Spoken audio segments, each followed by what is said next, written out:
Okay, so today we'll go over part 1 of the chapter 12 practice worksheets.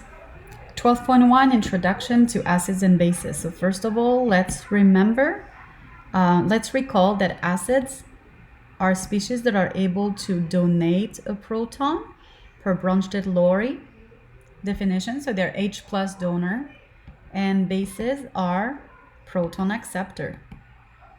So H plus, they're able to accept a proton. So what will happen is we actually have from the acid to the base what is called a proton transfer. And this is what happened during a neutralization reaction, also known as an acid-base reaction.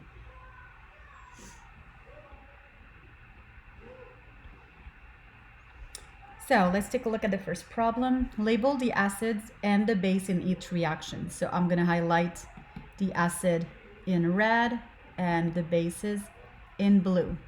My advice will be for you to first look for the transfer of proton, because once you look for the transfer of proton, then you will be able to find the acid at the base of the arrow, being your proton donor, and then your base will be found at the end of the arrow, being your proton acceptor. So let's see here for the reaction HBr plus NaOH, what happened? We actually have HBr that is transferring its proton to NaOH.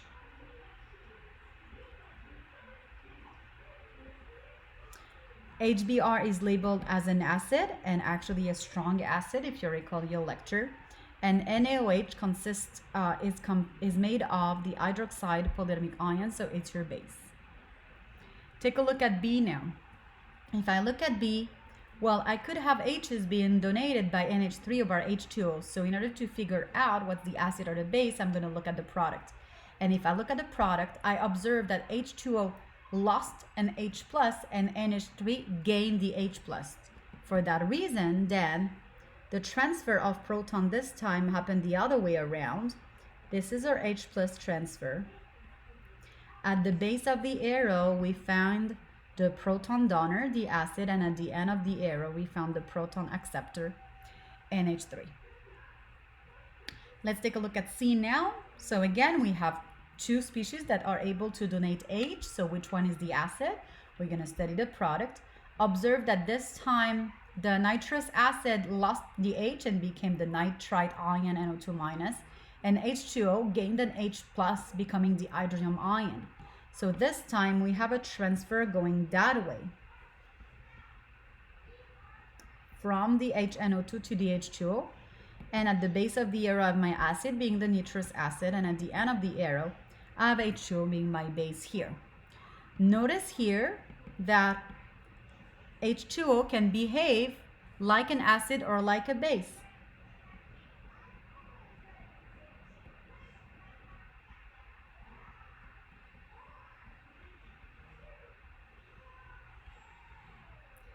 That's why H2O is called amphoteric, and H2O is an amphoteric species.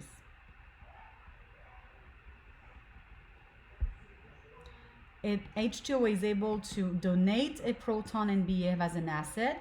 H2O is able to accept a proton and behave as a base.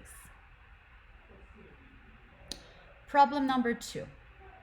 You are asked to draw a sketch for the ionization of HBr and for HF. So actually the sketch will be different depending on the strength of the acid. If you recall, on your useful information paper, I gave you the list of the 6 common strong acids that will completely ionize in water. And they are HCl, HBr, HI, HNO3, H2SO4, and HClO4. Therefore, HBr is classified as a strong acid because it belongs to the list of 6 common strong acids. If HBr is classified as a strong acid, HBr will completely ionize in water. 100% ionization. What does that mean? It means that I'm going to have 100% of ion in solution. Therefore, in that beaker, what I will find is just H pluses ions along with Br minus ions. Okay, all in the aqueous state, and this lead, because I have 100% of ion in solution, I have here a solution that is a strong electrolyte.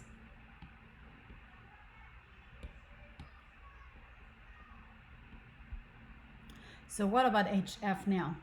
Well, HF does not belong to the list of strong acid. Therefore, HF is classified as a weak acid. Characteristic of a weak acid, they only partially ionize. So for the weak acid, we only have a partial ionization.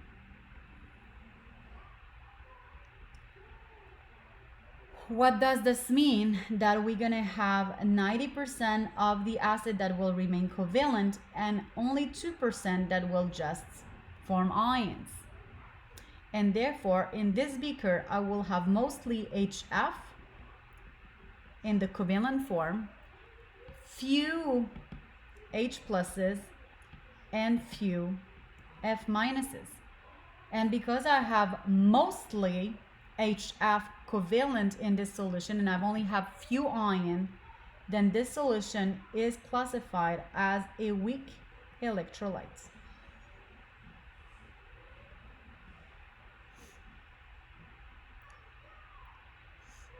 Let's take a look now at the acid-base equilibrium reaction.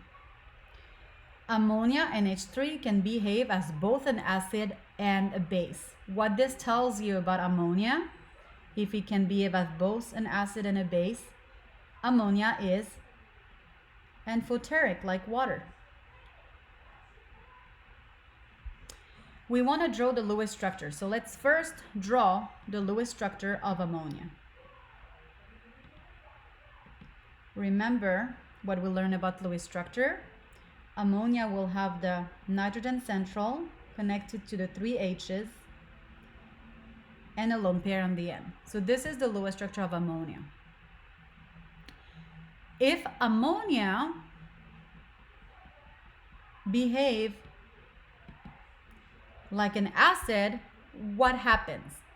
If ammonia has an acid behavior, ammonia will donate a proton.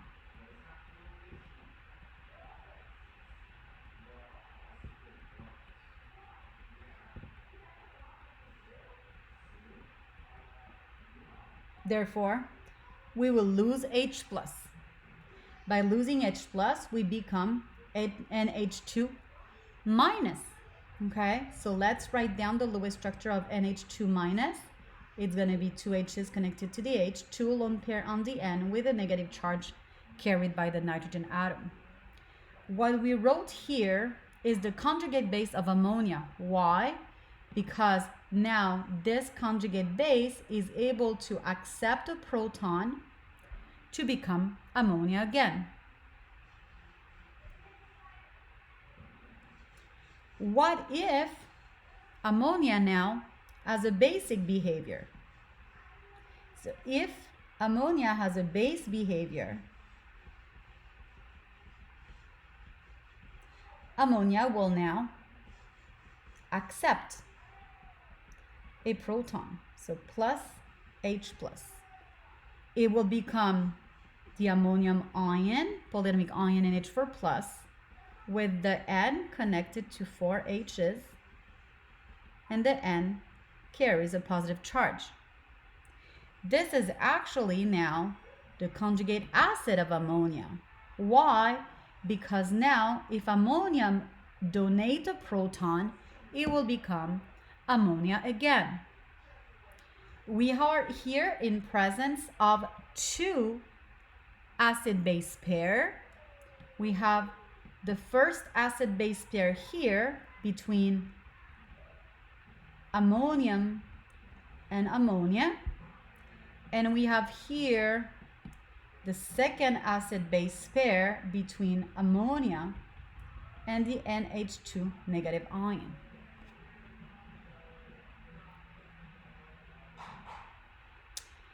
Now in problem 4, we want you to label the acid, the base, the conjugate acid, and the conjugate base in the following reaction. What I first really want you to remember is that when you have this kind of acid-base equilibrium, on the left side, this is where you will find the acid and the bases. And on the right side, this is where you will find their respective conjugates. Okay? So let's study first and figure out how the transfer of proton happened. So this is here what happened, proton transfer.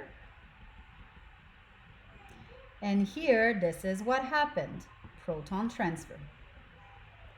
For that reason, we have HF being the acid for equation A, and we have HCl being the acid for equation B. Since the acid are able to donate a proton, and in front of HF, we have H2O being the base here, and HNO2 being the base in the problem B. What happened now, in order to find the conjugate acid or the conjugate base, you need to remember that the difference, okay, very important to remember.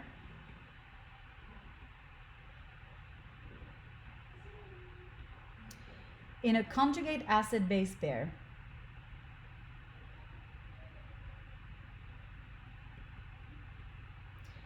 there's only one H plus difference, only one H plus difference. So let's take a look at this. If I have HF here, in order to become F minus, what happened there? Loss of H plus, one H plus. And here, my F minus is therefore the conjugate base. If I look at H2O, H2O gain H plus to become H3O plus, that's going to be my conjugate acid. So I have here two acid-base pair. I have HF F minus for the first one, and the second one is H3O plus H2O. If we look at problem B now, what happened? If I look at HCl, okay, let me move this down here. If I look at HCl, loss of H plus. Here is my conjugate base from the acid HCl. And my acid base pair will be HCl slash Cl minus. If I look at the other, HNO2 became H2NO2 plus by gaining H plus. Here I have my conjugate acid, and my second pair is H2NO2 plus slash HNO2.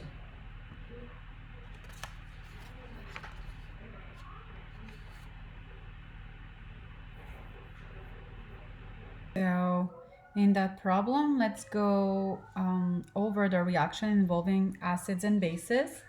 We actually have seen this and covered this in chapter 6 and chapter 14. So this is a review. So for the first problem, we have a special case of double displacement between hydrofluoric acid and barium hydroxide. So you guys remember, here we have gonna have the H that doesn't combine with the OH, so we're gonna have here HOH, and then we will combine the F minus with the Ba2 plus. Always write the metallic ion before the non-metallic ion. We have here what is called a salt.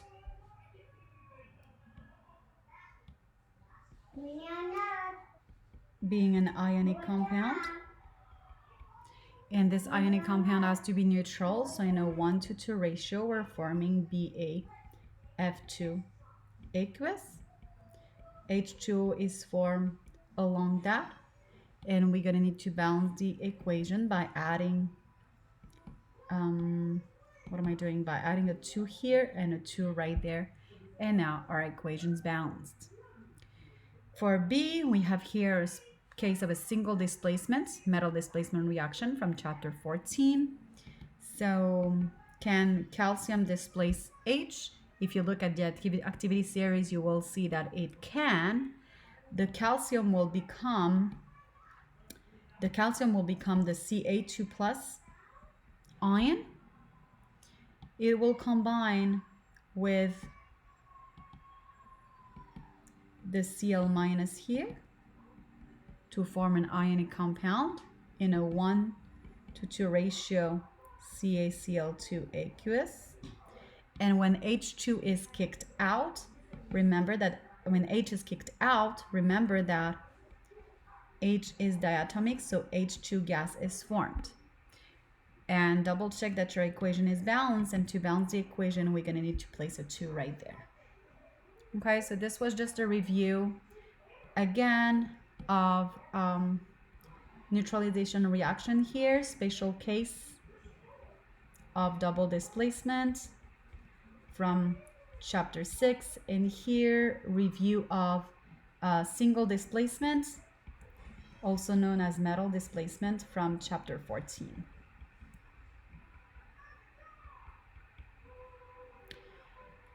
What we will see for the last part in this first worksheet for chapter 12 is how do we calculate acid-base concentration.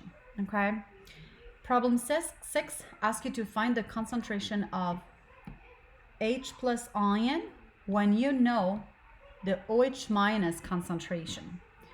What you have to know is that the concentration of H plus ion times the concentration of OH minus ion is equal to 1 times 10 to the negative 14, this number here being an exact number, okay, is the ionic constant of water. Therefore, if I want to solve for H plus, what I'm going to do, if I want to solve for H plus, I'm going to divide on each side by OH minus. So the OH minus cancel here, and I get that H plus is equal to 1 times 10 to the negative 14 over the concentration of hydroxide ion. Plug in the number, 1 times 10 to the negative 14 over 1.00 times 10 to the negative 12, and this is equal to 3 sig figs to 1.00 times 10 to the negative 2 molar. Why 3 sig fig? This number is exact. This number has 3 sig fig, therefore your answer will have 3 sig figs. Again, remember, exact, 3 sig figs, therefore your answer is to 3 sig figs.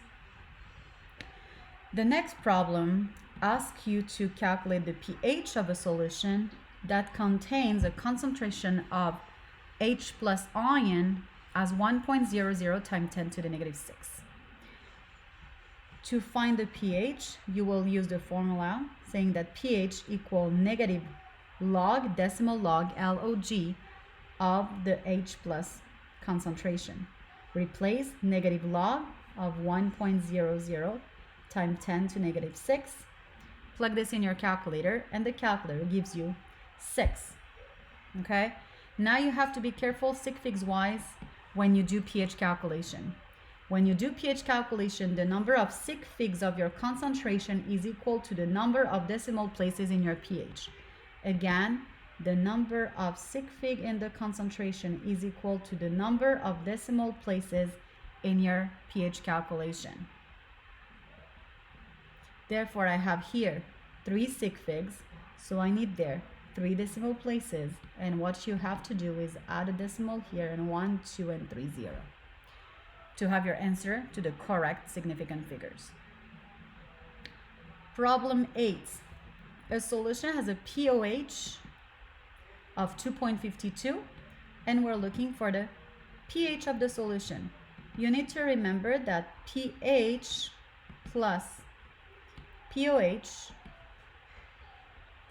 is equal to 14, 14 being exact. Therefore, if I want to find the pH, what am I going to do? I'm going to subtract pOH on each side, and I get that pH equal 14 minus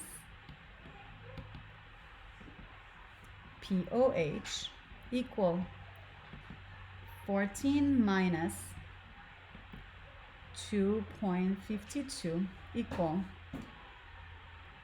here this number is exact, it's a subtraction, so I go by decimal places. I have here 2 decimal places, therefore my answer needs to be given to 2 decimal places as 11.48.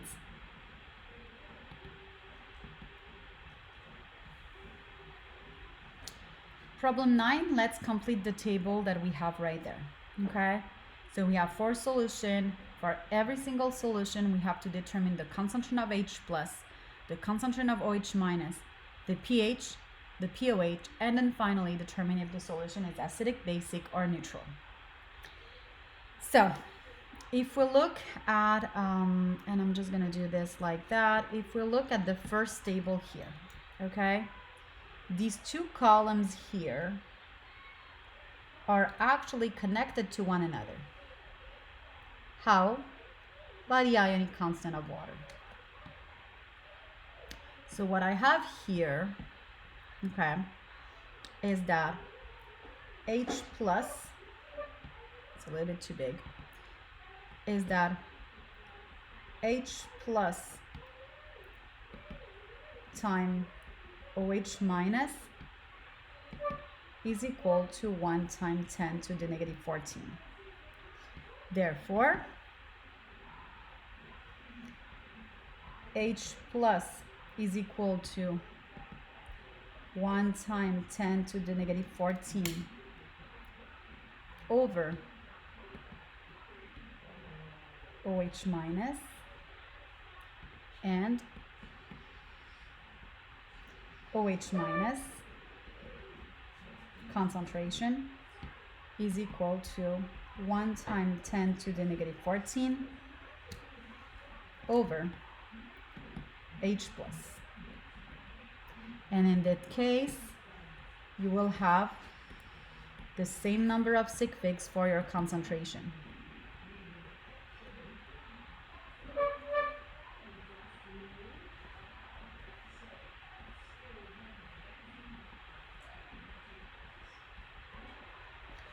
So for that reason, we can easily complete the first and the second boxes. And if we do the calculation, we will find here 1.010 to the negative 8. And here we will find 4.3 times 10 to the negative 12 by using these respective formulas. We cannot do anything for solution 3 and 4 yet because these 4 boxes are empty. Let's look on the right side now. On the right side, we can use another here equation. The relationship between pH and pOH. So pH plus pOH equal 14. Therefore, pH equal 14 minus pOH, and pOH equal 14 minus pH. Sig figs wise, here we're doing subtraction, so we're going to go by number of decimal places. And the pH and your pOH should have the same number of decimal places. Remember that 14 being exact. Therefore, we can easily work solution 3 and 4. The pOH will be 14 minus 11, 3.00 here. The pH will be 14 minus 3.32 10.68 here. In order to determine if a solution is acidic, basic, or neutral, this relies on the pH. So we have here a pH greater than 7, so the solution 3 is basic.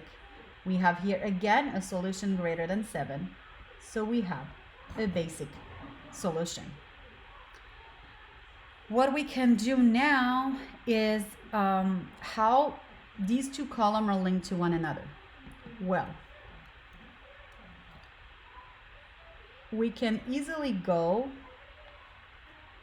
from pH to H plus, because pH equal negative log of H plus, and H plus equal 10 to the negative pH. Relationship between OH minus and POH. POH equal negative log of OH minus, and OH minus equal 10 negative POH. Again, here regarding the sig figs, you're going to have to be careful. What I told you before, the number of sig fig in the concentration is equal to the number of decimal places in the pH. The number of sig figs here equal to the number of decimal places. Number of decimal places here, number of sig figs, decimal places, sig figs. Okay, just to be clear, remember that here, number of decimal places equal number of sig figs. And it's going to be true for all of these equations. So now we will be able to do it. We can easily go from here to here, and our pH will be negative log of 1.010 to the negative 6, 2 sig figs here, 2 decimal places here. And our POH will therefore be 8.00, 2 sig figs here, 2 decimal places here. We can do the same thing for the line below, and we'll have here negative log of 4.310 to the negative 12, 11.36, 2 decimal places, 2 sig figs. And for the POH, negative log of 2.310 to the negative 3, 2.64 here, 2 decimal places, because we have 2 sig figs right there. Our pH here is less than 7, so we have an acidic solution. And our pH here is greater than 7, so we have a basic solution. Okay, always remember that the basic, neutral, or acidic comes from the pH. Let's do solution 3 and solution 4 now. We can work backward. So here it's going to be 10 to the negative 11. We have 2 decimal places, so 1.0 times 10 to the negative 11 here. And then if we do this one, 10 to the negative 10.68, be careful, this is exponential notation and not scientific notation. Therefore, plug this in your calculator, and 2 sig figs, you get 2.1 times 10 to the negative 11. Then you have different option. Either you use the 10 to the negative 3 here, and you get 1.0 times 10 to the negative 3. And here you get the 10 to the negative 3.32. Exponential form, plug this on your calculator to 2 sig figs, 4.8 times 10 to the negative 4. And now our table is complete.